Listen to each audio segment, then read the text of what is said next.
Faisant suite à leurs échanges lors de la session de mars dernier, le président de l'Assemblée nationale, le professeur Vital Kamerhe, a invité les caucus des députés nationaux de l'Ituri, du Nord Kivu, du Sud Kivu et de la Tchopo pour leur faire part de l'avancement de toutes les démarches entreprises par son bureau pour chercher des pistes de solutions aux multiples revendications exprimées lors de leurs derniers échanges. Avec les députés de la Tchopo, il était question de donner des directives sur les matières qui devront faire l'objet de termes de référence en préparation pour la tenue du Forum sur la paix dans la province de la Tchopo en proie au conflit terrien entre les Mbole et les Lengola. Vital Kamerhe a suggéré de mettre ensemble tous les acteurs, notamment les députés nationaux et provinciaux, la société civile, les confessions religieuses, pour réfléchir sur des solutions inclusives. Ayant appris la tension observée lors de la plénière sur l'examen de la loi portant prorogation de l'état de siège alors qu'il séjournait en Afrique du Sud, le président de l'Assemblée nationale, le professeur Vital Kamerhe, a invité les caucus des députés du Nord Kivu, de l'Ituri et du Sud Kivu pour échanger avec eux autour de cette question. Il ne faut pas que par nos déclarations ou des guerres internes, nous puissions laisser la voie ouverte aux gens qui nous agressent. Et plus que vous, je ne pense pas qu'il y a des gens qui comprennent la vraie situation dans cette partie de la République démocratique du Congo. Parce que vous connaissez très bien ce problème plus que tout le monde. Vous savez que quand l'ennemi dit oui, peut-être ça veut dire non. Mais les autres ne savent pas ça. Vous connaissez les causes profondes de cette guerre.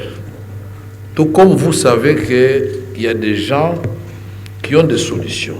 Le président de la Chambre basse du Parlement a rappelé que le retour de la paix dans cette région est le souci majeur du président de la République, Félix Antoine Tshisekedi Tshilombo, qui attend de la représentation nationale des propositions concrètes pour faire régner la paix et la sécurité dans les provinces de l'Ituri, du Nord Kivu et Sud Kivu. Vital Kamerhe a réitéré sa promesse de tenir dans les plus brefs délais une série de plénières sur la question sécuritaire à l'est du pays. Il a tenu à préciser que ça sera une tribune pour ses défenseurs du peuple de réfléchir autour des solutions réelles et de donner toutes leurs suggestions qui seront transmises au gouvernement. Le professeur Vital Kamerhe a cependant appelé les élus de ces trois provinces à mettre en avant des suggestions réalisables et pour l'intérêt de la nation et du peuple.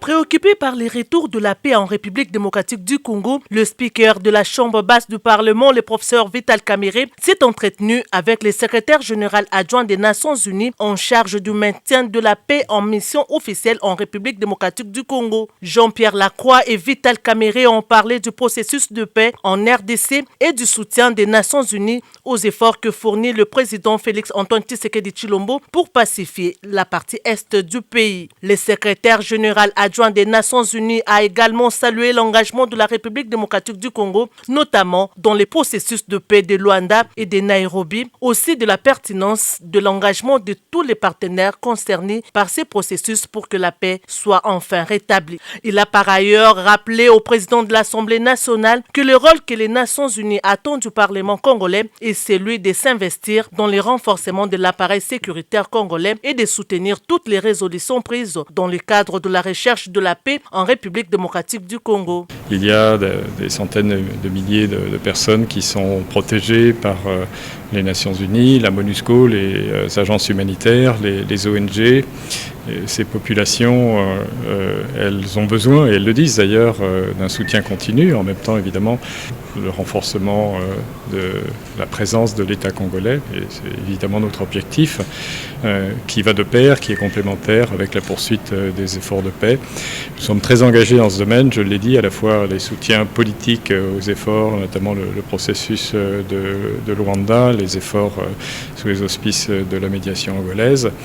Nous lui apportons aussi un soutien opérationnel avec les moyens de la MONUSCO pour soutenir notamment la vérification du cessez-le-feu. Nous avons demandé et obtenu au Conseil de sécurité qui nous donne un mandat pour soutenir davantage, avec les moyens de la MONUSCO, la force de la SADC, la SAMI RDC. Donc vous voyez qu'il y a un ensemble de tâches qui concourent tous au même objectif, qui est de faire revenir la paix, une paix durable à l'est du Congo et dans l'ensemble de la région. Le président de l'Assemblée nationale, le professeur Vital Kamerhe, a passé en revue les grandes lignes charnières de l'aboutissement total du processus de paix dans la sous-région de Grand Lac. Vital Kamerhe a insisté sur la nécessité de l'inclusivité de tous les acteurs dans la résolution finale issue du processus de paix déjà enclenché. Le speaker de la Chambre basse du Parlement a par ailleurs relevé le fait que l'Assemblée nationale a, à travers les élus nationaux, sensibilisé la population sur le processus de paix en cours. D'autre part, il a rappelé qu'à travers la diplomatie parlementaire agissante, l'Assemblée nationale est déjà à pied d'œuvre en dénonçant